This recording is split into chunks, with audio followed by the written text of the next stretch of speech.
आप सबसे निवेदन है कृपया करके इस लाइव को ज्यादा से ज्यादा शेयर कर दें ताकि सब तक ये लाइव पहुंच पाए और सब लोगों तक इस लाइव की बात भी पहुंच पाए। आज हम बहुत अलग अलग तरीके से ये देखने का प्रयास करेंगे कि आखिर जो कोरोना वायरस है ये किसने कहां से चला, किसने किया, किसी की साजिश है नहीं है, सारी बातों पे बात करेंगे। समझाने के लिए दिखा रहा हूं, लेकिन आपको डराने के लिए समझ में आए तो डराने के लिए समझ लीजिए। डर जाइए, बहुत जरूरी है। अब आपको डरने की जरूरत है क्योंकि जिस तरीके से भारतीय रिएक्ट कर रहे हैं ये बहुत ही भद्दा तरीका है, बहुत ही घटिया तरीका है, बहुत ही बिल्कुल जाहिल तरीका है जिस तरह से भारतीय रिएक्ट कर रहे हैं। और बड़े शर्म की बात है कि इसमें पढ़े लिखे लोग। और अगर आप देखना चाहते हैं कि कोरोना की हालत क्या हुई है बाकी देशों में तो जरा इसको देख लीजिए। ये तस्वीर अब आपके सामने है और इस तस्वीर को आंखें फाड़ फाड़ कर देख लीजिए। इस तरफ लाशों की लाइन लगी हुई है, ये लाशों की लाइन लगी हुई है और ये उसके बाद क्वारंटाइन हो रहे हैं। ये देखिए ये पूरा पैक कर दिया गया है, पूरा पैक कर दिया गया है। ये चाइना का इलाका है, ये चाइना की स्थिति जो चाइना में जो हुआ था। अभी हम थर्ड स्टेज में पहुंचे नहीं, अभी हम सेकंड स्टेज में। देखिए इसको समझिए, थर्ड स्टेज में नहीं पहुंचे।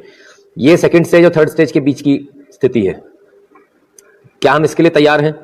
और ये अगर आप सोचते हैं कि ये किसी दूसरे की लाश है तो आप ये समझ लीजिए ये आपके घर वालों की हो सकती है, आपके मोहल्ले की ये स्थिति हो सकती है, आपकी बिल्डिंग, आपके फ्लैट की ये स्थिति हो सकती है जिसमें आप रह रहे हैं इस वक्त। और इनमें से ही कोई आपका परिजन हो सकता है, आप खुद भी हो सकते हैं, आपके बहुत जैसे आप प्यार करते हैं, आपके सुपुत्र वो भी हो सकते हैं, आपकी बेटी, आपके पिता, कोई भी हो सकता है इसमें। इसलिए इस तस्वीर को देखिए और इस तस्वीर को अपने जहन में उतारिए और बेवकूफियों की हद जरा बंद कर दीजिए। जो एक लगातार जो बातें सुनने में आ रही है, अरे कुछ नहीं होता, हमारे यहां नहीं होगा। क्यों भैया? आपका रिश्तेदार है कोरोना वायरस, या आपसे ये पूछ कर आएगा या वो रुक जाएगा? नहीं, भारत है, मुझे रुकना। और इसकी दर्दनाक मौत इतनी दर्दनाक होती है कि कोई आपको हाथ भी नहीं लगाता। वो भी जरा एक बार देख लीजिए। सॉरी, उस मौत को भी मैं आपको दिखा दूं। ये है वो मौत और इस मौत को आप ध्यान से देखिए। अभी मरा नहीं है ये आदमी, जिंदा। और ये देखिए प्लास्टिक के इसमें ये पूरा पैक्ड है और ये ग्लव्स है, हैंड ग्लव्स। ये अलग अलग जगह हैंड ग्लव्स लगाए गए। ये इसलिए लगाए गए कि अब इसको खोला नहीं जाएगा, इसको पैक कर दिया गया है।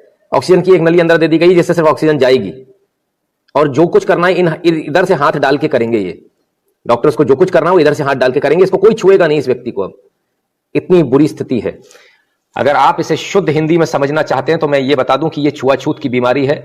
जिस प्रकार से आप किसी भी मुर्दे को कंधा देने के बाद आप लौटते हैं और आप कहीं छुलते नहीं है, टच नहीं होते, उसी प्रकार से आपको कोरोना वायरस में उससे भी 10 गुनी ज्यादा आपको प्रिकॉशन लेनी है। प्रिकॉशन के बारे में आपको सबको पता है क्या करना है। किसी से छुलना नहीं है, टकराना नहीं है।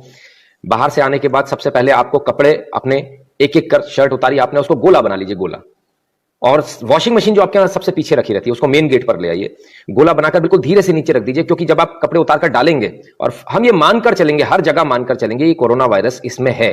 हम जिससे भी मिलेंगे हम ये मानकर चलेंगे कि उस व्यक्ति में कोरोना वायरस है। हम जो भी दरवाजा पकड़ेंगे हम ये मानकर चलेंगे कि उस दरवाजे के हैंडल में कोरोना वायरस है। ये हमें मानकर चलना पड़ेगा, तभी हम इससे लड़ पाएंगे, तभी हम इससे जीत पाएंगे। इसका कोई इलाज कुछ नहीं है। आपके पास तमाम दवाइयां आ रही होंगी, व्हाट्सएप पे तमाम मैसेज आ रहे होंगे, सर कुछ नहीं होने वाला, विश्वास मानिए कुछ नहीं होने वाला। इटली विश्व में, पूरे विश्व में मेडिकल सर्विसेज में दूसरे नंबर पर आता है, दूसरे नंबर पर पूरे विश्व में। लाशों की लाइन लगी हुई है, लाशें भेज नहीं पा रहे। कल 700 से ज्यादा लोग, तकरीबन 800 के आसपास कल के कल मरे हैं।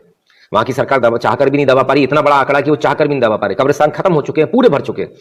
अब शहरों से बाहर प्राइवेट जमीन सरकार एक्वायर कर रही है, ले रही है, वहां खोदकर गाड़ा जा रहा है। और ये कोई हाथ से काम नहीं हो रहा। इतना मेहनत काम हाथ से नहीं हो सकता। मेहनत समझते हैं, बहुत विशाल का विराट काम, ये हाथ से नहीं हो सकता। मशीनें लगी हुई हैं, तमाम सारी चीजें हैं जो आपको समझने की जरूरत है। इटली जो दूसरे नंबर पर आता था उसका यह हाल हो गया। तब क्या होगा? भारत में क्या होगा? यहां तो बेड भी नहीं है, वहां बेड कम पड़ गए, वहां डॉक्टर्स कम पड़ गए, बहुत लोग कम पड़ गए। मैं जब आपसे कह रहा हूं कि जब आप शर्ट उतारें उसका पुलिंदा बना लें गोल और उसको बिल्कुल धीरे से रखें। अगर आप वो छुलती हुई बटन्स को छुलती हुई नीचे जाती है शर्ट तो वो आपकी वॉशिंग मशीन भी संक्रमित हो चुकी। अब आपकी वाइफ या कोई भी घर में से उसको यदि चलाएगा तो वो भी संक्रमित हो जाएंगे।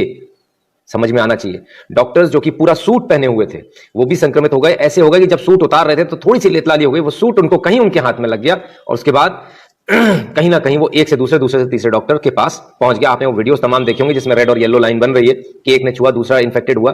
तो लगातार लोग इन्फेक्टेड हो रहे हैं। ये स्थिति आप समझ लीजिए, ये जो स्थिति है ये आपके साथ ना हो, ये आपके परिवार वालों के साथ ना हो। इसके लिए बहुत जरूरी है कि आप डरें। इसलिए बहुत जरूरी है कि आप ये तस्वीरें भी देखें। हम ये तस्वीरें शायद आपको कभी नहीं दिखाते, लेकिन दिखाने की जरूरत इसलिए पड़ गई कि जब लाशों की लाइन लगेगी तो वो कुछ इस प्रकार लगेगी जिसे आप रोक नहीं पाएंगे। पूरा ऊपर तक कपड़ा ढका हुआ है, स्पष्ट है कि लोग मर चुके हैं। मुंह तक कपड़ा कभी नहीं ढका जाता। ठीक है, आपको समझ में आ रहा है? इसको जितने आसानी से आप समझ लें, जिस भाषा में आप समझ लें उस भाषा में समझिए। तस्वीरों की भाषा में समझा रहा हूं ताकि आपको समझ में आए। ठीक है साहब। और कोरोना वायरस कितना भयानक है यह आपको इसलिए जानने की जरूरत है क्योंकि हमारे यहां अभी भी लोग इसको बहुत लाइटली ले रहे हैं। सोशल डिस्टेंसिंग की जिसकी बात हो रही है उसका जरा आप आंकड़ा देखिए किस तरह से होता है। पावर देखिए आप। सोशल डिस्टेंसिंग पहले आदमी को जब होता है 5 दिन बाद 2.5 पीपल को इन्फेक्ट कर चुका होता है। थोड़ा पास से दिखा दूं आपको अच्छे से देखिए। और 30 दिन बाद जो स्थिति होती है वो होती है 406 लोग। भारत में फिलहाल जो स्थिति है वो तकरीबन 1.5 to 200% दुगने के हिसाब से बढ़ रही है। और 50% अगर लेस एक्सपोजर होता है, यदि आप लोग घर पर रहते हैं कुछ हद तक, सिर्फ ऑफिस वाले जाते हैं, तब 5 दिन में 1.5 और 30 दिन में सिर्फ 15 लोग इन्फेक्ट होते हैं। ये इस वक्त हमारी स्थिति है। लेकिन यदि अगर आप बहुत अच्छे से लॉकडाउन में रहते हैं जैसे आज है, 1% 5 दिन बाद 0.625 पीपल और 30 दिन बाद सिर्फ 2.5 लोग बचेंगे, यानी कि आप इससे बच जाएंगे। मैं कई दुकानों पर गया, दुकानें खुली हुई हैं। आज भी मैं देख रहा हूं जिन लोगों ने कभी भी जो मॉर्निंग वॉक के लिए नहीं निकले, जो लोग कभी भी बाहर नहीं निकलते हैं, उनकी स्थिति यह है कि उन्हें आज मॉर्निंग वॉक की याद आ रही है। कब सुधरेंगे लोग? कब सुधरेंगे? अभी भी समझ में नहीं आ रहा। ये खुद मरेंगे, आपके पूरे मोहल्ले को संक्रमित करेंगे और ये आपको भी मरवाएंगे। ये गारंटेड है, लिख कर लीजिए। इस तरह के लोग खुद तो मरेंगे ही मरेंगे, इनका पूरा परिवार मरना है और ये आपके पूरे मोहल्ले को भी मरवाएंगे। ऐसे लोग यदि आपको कहीं दिखते हैं आप इनको तुरंत रोकिए, इनसे पूछिए आप किस आधार पर जा रहे हैं, कहां जा रहे हैं।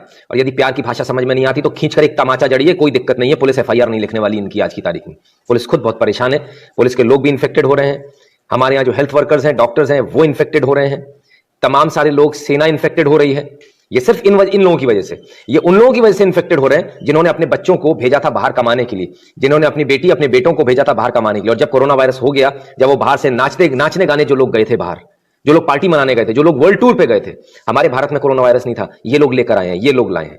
और ये वो लोग लाए हैं जिन्होंने अपने बच्चों को पढ़ने भेजा था। आपके पास तो पैसा था ना, तो भारत क्यों बुला रहे हो? भारत तो अच्छा देश नहीं है, इसीलिए तो आपने बाहर भेजा। भारत के अंदर सुविधाएं नहीं है, भारत बहुत घटिया देश है। हम कहते हैं भारत बहुत घटिया देश है, इसीलिए आपने भेजा था ना बाहर। तो बाहर ही रखो बच्चों को, तुम भी बाहर चले जाओ। तुमको चाहिए ना, तुमको अपने बच्चों के साथ होना चाहिए ना इस समय, क्योंकि संकट की घड़ी है, तो तुम भी बाहर जाओ, उनको यहां मत बुलाओ। आपको यहां बुलाने का उनको अधिकार नहीं है। हमारी जान करें। ये वीडियो अगर आप फेसबुक पर देख रहे हैं तो हमारे पेज को लाइक कर लें, फॉलो कर लें, और अगर आप यूट्यूब पर ये वीडियो देख रहे हैं तो हमारे चैनल को सब्सक्राइब करना मत भूलिएगा।